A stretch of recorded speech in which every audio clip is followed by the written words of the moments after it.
NASCAR trial, day number 7 is here. The day that Steve Phelps, Richard Childress, and Jim France all took the stand. We talked about a number of different things. The charter agreement, SRX, Furniture Row Racing made an appearance. And how much longer is this trial going to go on for? Let's get into it. Welcome back to Break Hard. I'm Matt. Some NASCAR Crash and Truck Series news of the day. Chris Wright, full-time at McAnally next year in the 81. Who cares? Let's get into what we want to talk about today, which is the NASCAR trial. Day number 7. We have rolled on into now a complete week of this trial, although, business Monday through Friday. We're into Tuesday. Doesn't matter. 7 days, 1 week. That's how long we've been at it. And Tuesday was a big one. Yeah, The Economist on Monday was kind of boring. Put everybody to sleep. A lot like what happened in college. It is worth noting, though, that the NASCAR legal team believes that chief economist, Edward Snyder, was paid $2 million to do all of the work that he did by the teams there, which is a pretty hefty amount of money, nearly as much as Steve Phelps makes a year from NASCAR in terms of base salary. So we had Steve Phelps, NASCAR commissioner, hit the stand on Tuesday. We also had testimony from Richard Childress. I know everybody's excited for that one. And Jim France to cap off the day. France will be back on the stand on Wednesday morning. So we'll just start in order here, how it went throughout the day. And we're going to start off with Steve Phelps taking the stand. NASCAR Commissioner Steve Phelps, we learned right off the bat that he makes $2.5 million a year in base salary with $2.5 million in bonuses. We also learned that his duties, his day-to-day operations didn't really change when his title went from president to commissioner. NASCAR just created the commissioner role to have him and Steve O'Donnell kind of be those two leaders of NASCAR. So $5 million total compensation, assuming that he hits his bonuses there. Phelps also wanted to note that the $400 million that the France family received between 2021 and 2024, he says 75% of that went to paying taxes through the family's S-Corp. All right, I just thought it was worth throwing in there because that number had been thrown around earlier in the trial. It doesn't really pertain to much of anything. But Phelps talked about a number of different things. He talked about charters. He talked about SRX. He talked about the Gen 7 car, the costs that go into that. And then we got a nice little jab back and forth between he and Jeffrey Kessler at the end of it here. We're going to start, though, with the charters. And obviously the charter negotiations, super contentious. Everybody believes, not everybody, I shouldn't say that. A number of teams believe that they were forced into signing these charters. We'll hear about that from Richard Childress coming up. But Phelps kind of thought that was fair. He thought that the deadline that they gave the teams back in September of 2024 was fair as well, which of course we expect that to come out. No real shocker there. If he took to the stand and was like, yeah, I think that was really unfair. I actually was in support of us not doing, like, that would have been the big surprise here, but he definitely towed the company line. Again, fully expected that aspect of it. One of the big talking points from The Economist on Monday was around those 5-year agreements that NASCAR signed with the racetracks, the exclusivity contracts with the racetracks where they couldn't, host anything other than the Cup Series. Those started to come around in 2016 when the first charter agreement popped up. And Phelps said that it was more about helping them map out revenue than it was making it exclusive to the NASCAR Cup Series. Kessler argued that you didn't need to do 5-year deals or exclusive commitments with them in terms of planning out your financials, your revenue going forward, because, well, if you just have a 5-year deal with them, it doesn't need to be exclusive or not. Like, you're going there, you're going to be guaranteed that money, or you're going to be guaranteed to pay that money depending on, who the racetrack was that they were doing it with. All right, I can kind of see both sides of it, but we move on from that point. We go back to 2015. And remember, then NASCAR president Brent Dewar talked about the ongoing battle between the RTA, the Race Team Alliance, and NASCAR as they were heading into these charter negotiations. And one of the things that the RTA was trying to do in the summer of 2015 was to host stock car races on dirt that summer. NASCAR got wind of it and they said, hey, if you do that, charters are completely off the table. Remember, Rob Kaufman, former co-owner, investor in Michael Waltrip Racing, then also into Chip Ganassi Racing, he is sort of the godfather, the originator of the charter idea. And he said, okay, yeah, you're right. We want the charters here. We won't end up doing the dirt track stuff, which, fine. I don't care about stock cars on dirt. Never really cared much for the Bristol dirt race there. Phelps also goes in to say that NASCAR teams wanted like a spec car. They wanted something to help control the costs back in 2019. And that's how we kind of ended up with the Gen 7 car there. More on that in a minute. He also went on to say that NASCAR would go bankrupt if they paid the teams the $720 million a year that the teams requested, as essentially breaks down to $20 million per chartered entry. So 20 times 36, 720. He said that they wouldn't be able to afford that. I think that the numbers, the financials kind of work out that they could do it. Would it be tight? Yeah, maybe, probably there. But it would involve, them giving teams a cut of the sponsorship dollars that NASCAR brings in, the gaming dollars, gambling revenue, whatever else other revenue streams they have, they would have to give the teams a cut of that. And so far, they have not been wanting to budge on that whatsoever. So then we get into the SRX side of things. Remember, SRX, throughout this entire trial, SRX has gotten more publicity in the last 7 days in terms of, trial days than they did in the entire 3 years that they existed. I mean, all we're doing is talking about SRX seemingly every single day. And Phelps talked about SRX again. Again, I think they're really overestimating the power that SRX had, but they were fixated on this as it was going on. And Phelps said that his biggest concern with SRX was when the numbers, the colors, and the paint schemes started to look like NASCAR. That's why he wanted legal to figure out if there's anything they could do. Legal came back and said, we don't have any ground to stand on with this, because of course they didn't. They're different cars, different paint schemes, different numbers. Like, numbers on the side of cars are numbers on the side of cars. Like, you can't control that aspect of it. And sponsors can sponsor whatever they want. Sponsors aren't signing exclusive agreements with NASCAR when they're sponsoring cup teams. They're just not. If they're the official whatever of NASCAR, that's a different story. But yeah, it is what it is.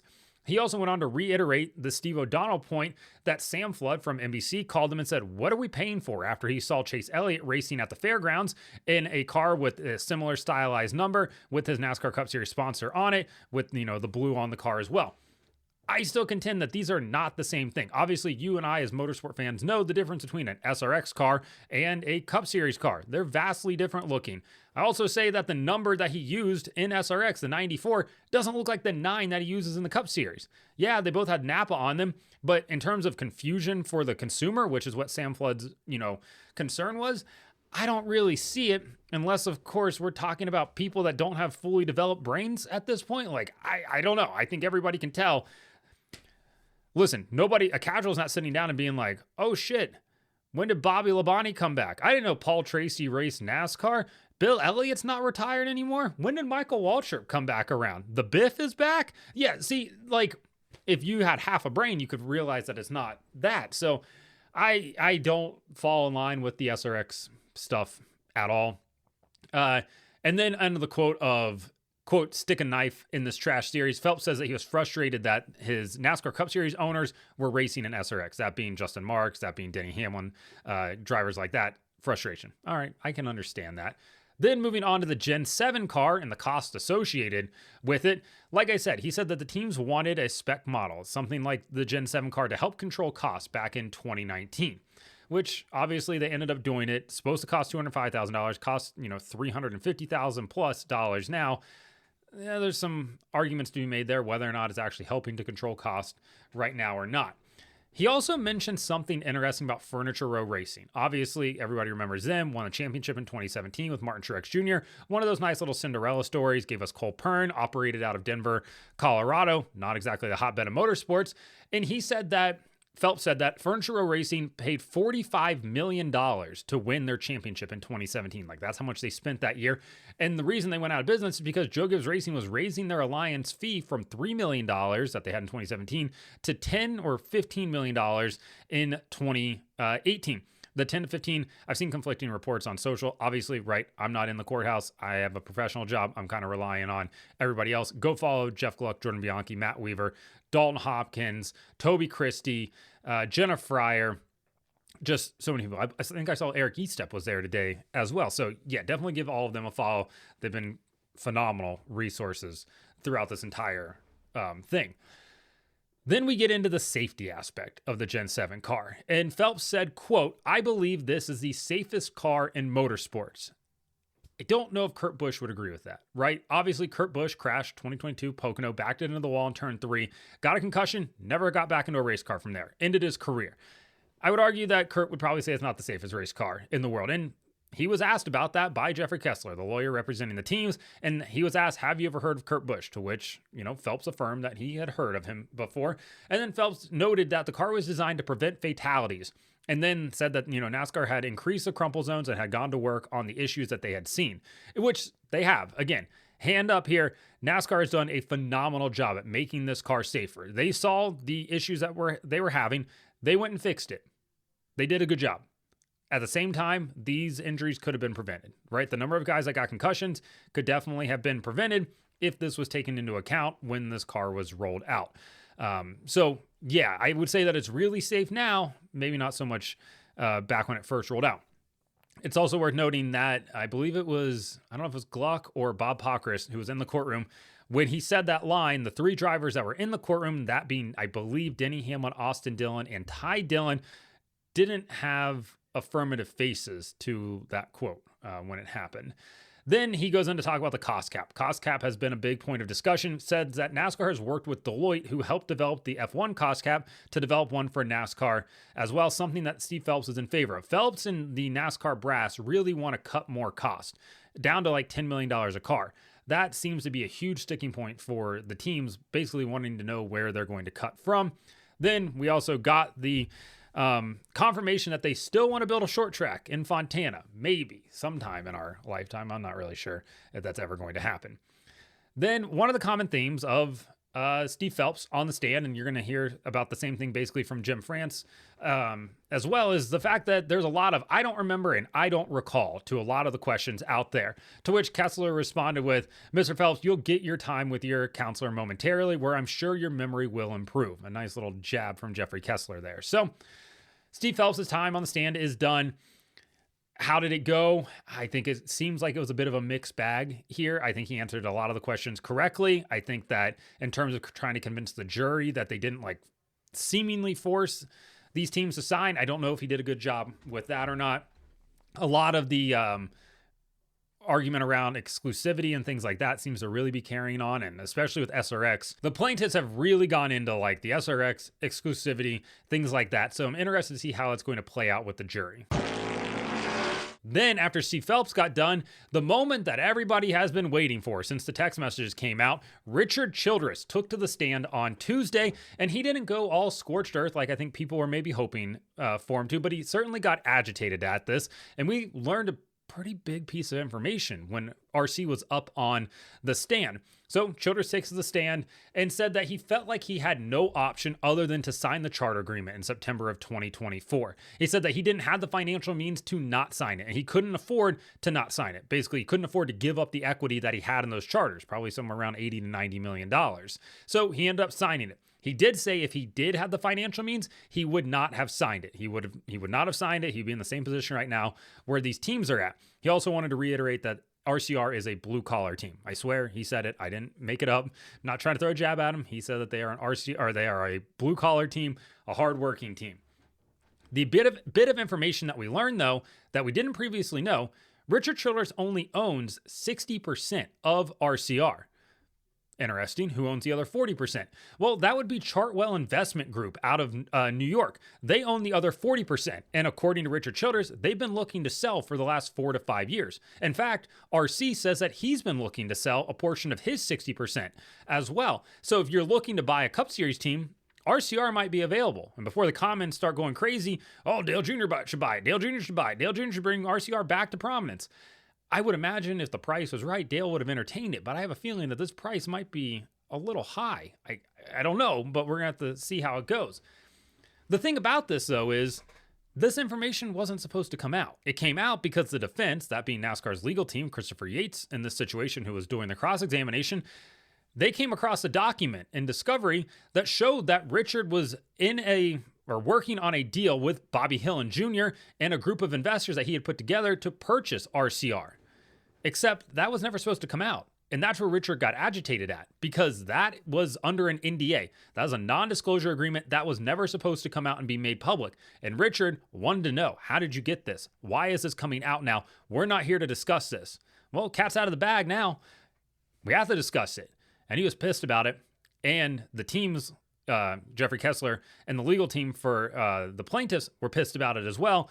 And Judge Kenneth Bell told him, work it out or the court will figure it out for them. So we'll see how that goes. Richard was already thinking about suing them over the text messages. He might sue them over this now to really cap things off.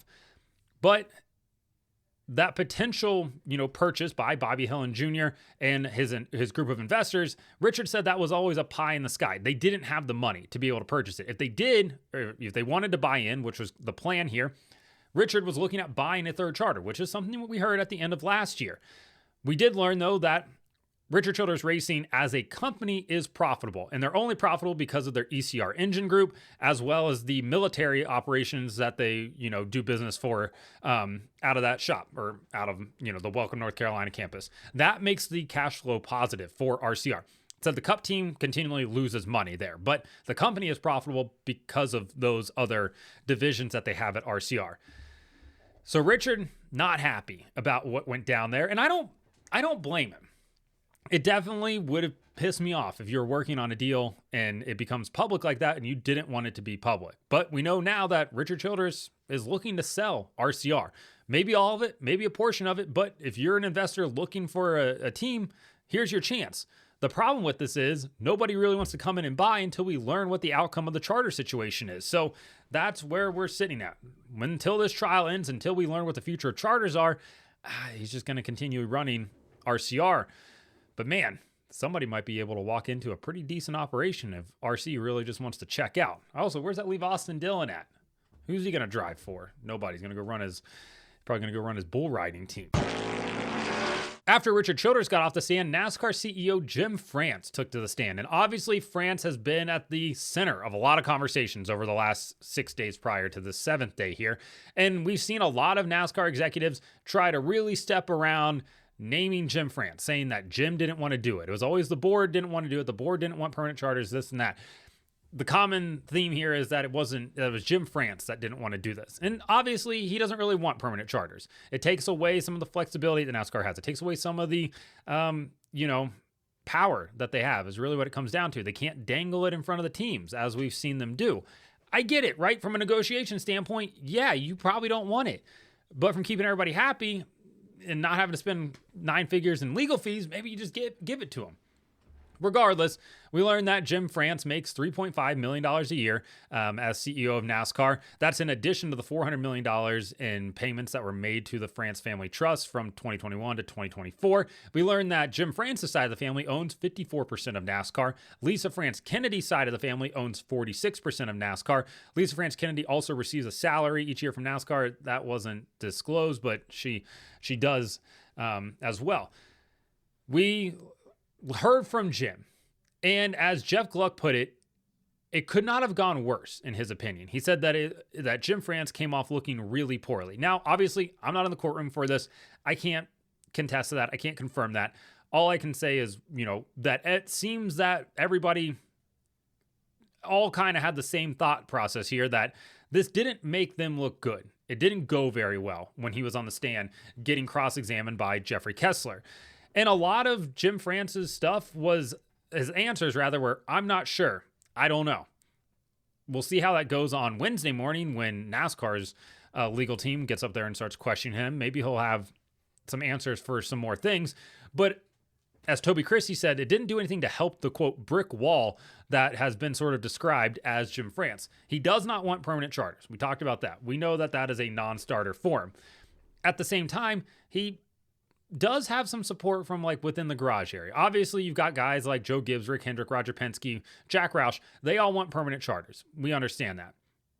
But he's got, people like Roger Penske who were go to bat for him. Rick Hendrick's going to go to bat for him, stuff like that. He got a letter from Rick Hendrick that, was asking for permanent charters. And Rick Hendrick said over the last 5 years where they've won 2 NASCAR Cup Series championships, they've lost $20 million in that time frame. So that would be the Chase Elliott and Kyle Larson championships, not the most recent Kyle Larson championship. Then he went on to say that because of his sponsors, they've done $1 billion in sales. And a lot of that is attributed to the Ally financial aspect of him owning a bunch of car dealerships. But then into UniFirst, $4 million and 22,000 uniforms that they've done, countless pours of Valvoline oil. They've spent $8.5 million on Exalta paint. They spent a lot of money with their sponsors. That's why they're all kind of B2B with that. And then he said that his own company is putting $20 million a year in, that being the Kyle Larson sponsorship there at HendrickCars.com. And I don't even know how much else they're spending, the number of other series that they're operating. And on top of that, so there was a lot that went into it. There wasn't anything revolutionary that came out from Jim France. I think that was probably my biggest takeaway from it, is it kind of felt lackluster. And I don't know what I was looking for out of it. I think a lot of it was just being answered with, I don't know. And that's fine. but I was expecting a little bit more substance out of it. Maybe we'll get that on Wednesday morning when NASCAR's legal team starts questioning him. But in terms of the plaintiffs, the team's legal team questioning him, he didn't have much to say, which I can understand that. Obviously, I didn't expect it to be fiery. I didn't expect it to be as interesting as what we got out of Childress or even Phelps. But I am slightly surprised that he was able to brick wall as well as he was. I mean, the guy's a negotiator, right? Like, that's how we ended up in this situation. So we'll see how it plays out. But yeah, curious to see how this goes. The plaintiffs' legal team here, Jeffrey Kessler, said that they'll be wrapped up by Friday. Apparently, NASCAR's legal team still has 16 witnesses they want to call. And apparently everybody is seeing the jury fatigue here. And this is a long one, right? We're 7 days in. We've got at least 3 more days this week. I don't know if we're getting through 16 different witnesses. That's going to be a lot to go through. So we'll see how that plays out. Best case scenario, Monday for closing arguments. Worst case scenario, mid next week before we get around to that. This is dragged on for a little bit, so we'll see how it continues to go. We've got one of the dogs come in to say hello here. Apologies to the one guy that really gets pissed off when the dogs come in. So unprofessional. Listen, buddy, we don't have kids, so that's what we get here. Anyways, let me know in the comments what you think about Steve Phelps and what he had to say. Richard Childress, potentially wanting to sell RCR. Jim France, like and subscribe to the channel. Follow me on TikTok at BreakHard, Instagram, Twitter, and Facebook at BreakHardBlog.